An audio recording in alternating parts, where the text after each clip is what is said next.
My wife ordered steaks from this place called Allen Brothers. And I don't even feel like having steak, but if Bill Gates keeps running his mouth, I'm going to have it 3 times a day. Amen. Might have it on the plane today because he keeps talking about planes too. So instead of snakes on a plane, I might have steaks on a plane. So my wife found out that I like these steaks from Allen Brothers, ordered a bunch, and then I smelled steak cooking last night when I was upstairs. And I come down, and I said, you're making steak? She said, oh yeah. She ordered my favorite steak and cooked it for me. She's not doing that to try to get me to love her. I already love her. She's doing it because she loves me. And I'm not trying to get God to love me. Because He first loved me, I have expressions I'm doing by faith to show Him that I love Him.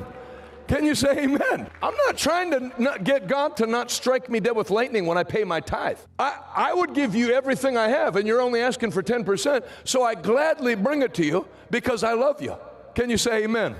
So, look at this. It was by faith that Abel brought a more acceptable offering to God than Cain did. Abel's offering gave evidence that he was a righteous man, and God showed His approval of his gifts. Although Abel is long dead, he still speaks to us by his example of faith.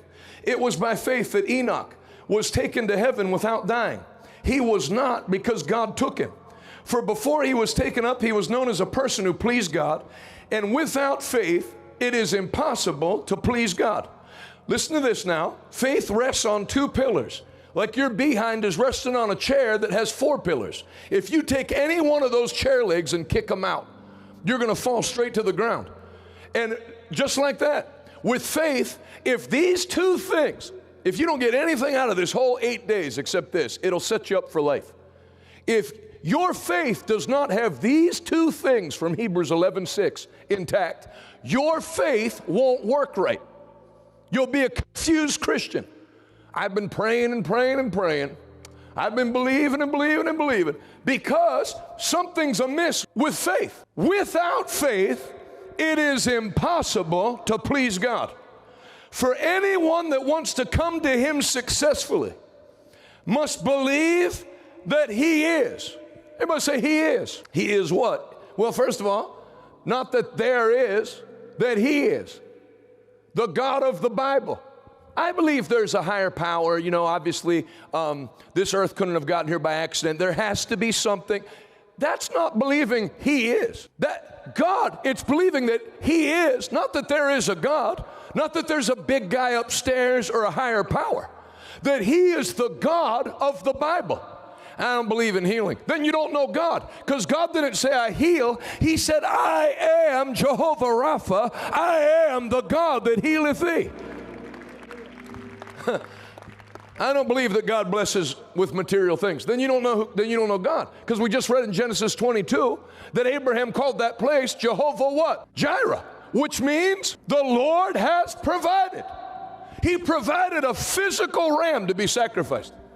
He provided. God's a provider. God's a healer. God's a protector. You start reading the names of God. The Lord my victory. The Lord my righteousness. You can get to know the person of God by His word. Must believe that He is. And so pillar 1, know God. Know who He is. He's a God of love. He's not going to tell me to strap myself with C4 and blow a 777 out of the sky. That's not God. God was so angry at the world that He judged. No, God so loved the world that He gave. So I don't come up with my own belief about what I think God is and make God into my image. I find out who God is from His word. If faith's going to work, you must believe that He is. And 2, equally important, that He is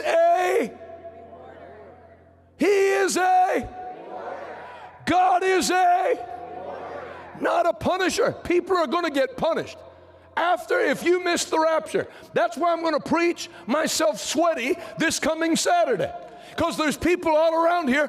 How can they call on Him whom they've never heard? How can they hear unless there be a preacher? How can there be a preacher unless he goes? How can he go unless he tells them? People have to hear that Jesus came so they can receive Him. Because one day, the thing's going to be over. I mean, I was listening to my dad preach on the mark of the beast in the 80s. It sounded insane.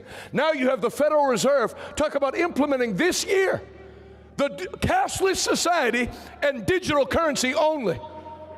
And no man can buy or sell unless he receives a mark in his right hand or in his forehead. They do away with cash, it's over. They can actually control how much money you spend on steak. They can control how much you spend on gasoline. It's over. No free spending, government-controlled spending, which is part of the Antichrist system, and it's all here. Now, it ain't going to happen while I'm here, because I got work to do for God. But one day the trumpet will sound, and if you miss that, you're in trouble.